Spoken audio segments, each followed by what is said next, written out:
A finales del siglo XIX, mientras Estados Unidos crecía entre fábricas, trenes y expansión territorial, una fortuna gigantesca se acumulaba gracias a un invento que marcaría la historia para siempre: el rifle de repetición Winchester. Aquella arma fue considerada revolucionaria. Para muchos representaba progreso y poder. Para otros significaba violencia y muerte. Pero detrás del apellido Winchester no solo hubo innovación industrial, también hubo pérdida, duelo y una historia que con el tiempo se transformaría en leyenda.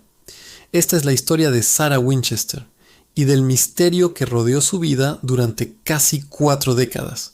Sarah Pardee nació en 1839 en una familia acomodada y recibió una educación poco común para una mujer de su época. Hablaba varios idiomas, tenía formación musical y era conocida por su carácter reservado e inteligente.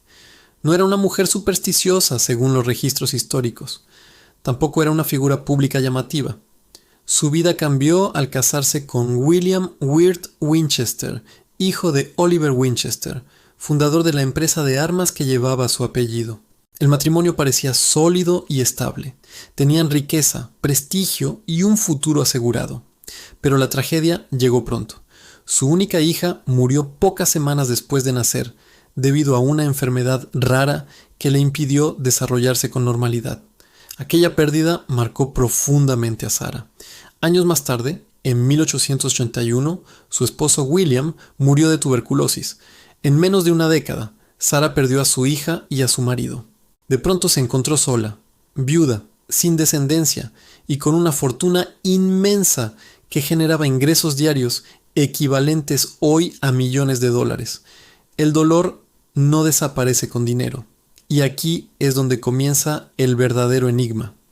Existen relatos populares que aseguran que Sarah consultó a un médium que le habló de una supuesta maldición ligada a las armas Winchester. Según esa versión, los espíritus de quienes murieron por los rifles perseguían a la familia. Sin embargo, no existe documentación sólida que confirme esa consulta. La historia apareció años después, cuando la mansión ya era una atracción pública. Lo que sí sabemos con certeza es que en 1886 Sarah dejó la costa este y se mudó a California. Allí compró una casa modesta en el Valle de Santa Clara y comenzó a construir. Lo que al principio parecía una ampliación normal, pronto se convirtió en algo extraordinario. La casa nunca dejó de crecer. Durante casi 38 años hubo trabajadores activos en la propiedad. No se trataba de una construcción caótica sin sentido, como muchas veces se presenta. Sarah participaba directamente en los diseños, dibujaba planos y supervisaba detalles, pero el resultado final era desconcertante. Escaleras que terminaban en el techo, puertas que no conducían a ninguna parte, ventanas instaladas en paredes interiores, pasillos estrechos que giraban abruptamente. La mansión llegó a tener más de 150 habitaciones antes del terremoto de 1906. Después del sismo, parte de la estructura colapsó y algunas áreas fueron selladas. El terremoto fue devastador en toda la región, no solo en su propiedad. Sin embargo, con el paso del tiempo, surgió la versión de que Sarah interpretó el desastre como una señal espiritual. Lo cierto es que continuó construyendo. La casa se convirtió en un laberinto arquitectónico, pero también en un reflejo psicológico. Algunos historiadores modernos plantean una teoría más terrenal. Sarah encontró en la construcción una forma de canalizar el duelo. La actividad constante, la planificación y el diseño pudieron haber sido su manera de mantenerse ocupada frente a la pérdida. En una época donde las mujeres viudas tenían pocas opciones sociales y profesionales, Sarah administró su fortuna de manera independiente. Invirtió, tomó decisiones financieras y dirigió un proyecto arquitectónico durante décadas. Eso, en el siglo XIX, no era común. Con el tiempo comenzaron a circular historias entre trabajadores y vecinos.